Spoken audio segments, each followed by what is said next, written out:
Office থেকে ফেরার পরই খুব খিদে পেয়ে যায়, এসে নিয়েই বলবে কিছু একটা দাও করে খাবো। তাই ভাবলাম আজকে সন্ধ্যা হওয়ার আগেই আমি কিছু একটা করে নিই। কৌশিক না আলুর চপ খেতে খুব পছন্দ করে, তাই ভাবলাম আজকে ওকে না জানিয়ে নিরামিষ করে একটু আলুর চপ বানাই। বেশি করব না, দুজনের জন্য 4টে চপই বানাবো। আমার ছেলে আবার এগুলো পছন্দ করে না, ওর জন্য ভাবছি একটু ছিলা বানিয়ে দেব। জানো তো বাইরের খাবার কখনোই বেশি খাওয়া আমাদের শরীরের জন্য ভালো নয়। হোক না বাড়িরটা একটুখানি খারাপ, তাহলেও আমার মনে হয় বাড়ির জিনিস সবসময় শরীরের জন্য অনেক বেশি ভালো। আমি প্রতিদিনই চেষ্টা করি ওদেরকে বাড়িতে কিছু করে দেওয়ার, কিন্তু যেদিনকে একদমই পারি না সেই দিন তো আর উপায় থাকে না, সেদিন ওই কিনেই খেতে হয়। বাচ্চাদের সবজি খাওয়ানো খুব কষ্টের একটা কাজ। আমি তো এইভাবে মাঝে মধ্যেই আমার ছেলেকে সবজি দিয়ে এইরকম করে বানিয়ে দিই, তাহলে সুন্দর খেয়ে নেয়। ওই তো ঘরে একটু কুমড়ো ছিল আর গাজর ছিল, তো সেটাকে একটু গ্রেট করে নিলাম, তার মধ্যে একটু সুজি আর 2 চামচ আটা দিয়ে আর একটু সামান্য নুন আর গোলমরিচ গুঁড়ো দিয়ে মেখে খানিকক্ষণ রেখে দিলাম।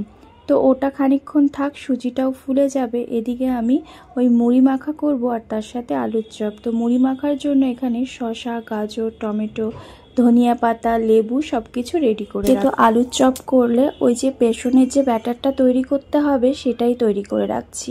এটাও খানিকক্ষণ রেস্টে রেখে দেব, তাই আগের থেকে করে নিলাম। একটুখানি কাশ্মীরি লঙ্কার গুঁড়ো, হলুদ গুঁড়ো, নুন দিয়ে মাখিয়ে সাইড করে রাখলাম।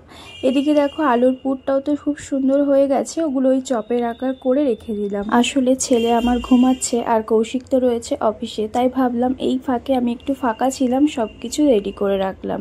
বাকি ওরা উঠলে তখন সব রেডি করব। সন্ধ্যা তো হয়েই আসছে, জামা কাপড়গুলো শুকিয়ে গেছে, ভাবলাম তুলে নিই। আর এদিকে দেখো আমার ছেলে কি সুন্দর করে ঘুমাচ্ছে।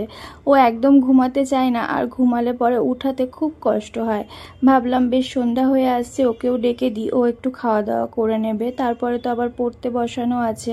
তাই এই তো ওকে উঠিয়ে দিলাম আর ওর টিফিনটাও রেডি করছি। ছিলা তো আমাদের বড়দের জন্য খুব ভালো খাওয়া, জানো তো। যেরকম সবজি আছে একটুখানি ঘি বা বাটার দিয়ে ভেজে নিলে খেতেও কিন্তু দুর্দান্ত লাগে। তার সাথে একটু কেচাপ দিয়ে দিলাম, এবার ওকে দিয়ে দেব, ও এবার একা একাই খেয়ে নেবে। ক্রিস আবার এই ধরনের পরোটা জাতীয় জিনিস একা খেতে বেশি পছন্দ। ক্রিসের খাওয়া হয়ে যাওয়ার পর দেখলাম সন্ধ্যাটাও ভালো মতো লেগে গেছে। সব ঘরে ওই তো সন্ধ্যা দিয়ে দিলাম, তারপর অপেক্ষা করতে থাকলাম কৌশিক কখন আসবে। ও আসলেই তারপরে চপগুলো ভাজবো। তো সন্ধ্যা টন্ধ্যা দিয়ে আমার এখানে তুলসী গাছ ছিল জানো তো, কিন্তু ওই তুলসী গাছটা না কেমন যেন হয়ে এখন নষ্ট হয়ে গেছে, যে কারণে তুলসী গাছটা আর নেই। তবে ইচ্ছা আছে ঘুরে আসার পর ওই তুলসী গাছটা আবার লাগাবো। ছেলেকে পড়াচ্ছিলাম, তারপর কৌশিক চলে আসলো, ভাবলাম তাহলে ওকে টিফিনটা দিয়ে দিই। এই তো বাইরে একদম অন্ধকার হয়ে গেছে, বেলা অনেক ছোট হয়ে গেছে জানো তো। আর দেখো চপগুলো ভেজে নিলাম লাল লাল করে, তার সাথে মুড়িটাও খুব সুন্দর করে মেখে নিলাম। তাহলে চলো ভিডিওটা আমি এখানেই শেষ করে দিচ্ছি। ভালো লাগলে লাইক কমেন্ট করো, আর প্লিজ প্লিজ ফলো করে আমার পাশে থেকো। সবাই অনেক ভালো থেকো, টাটা।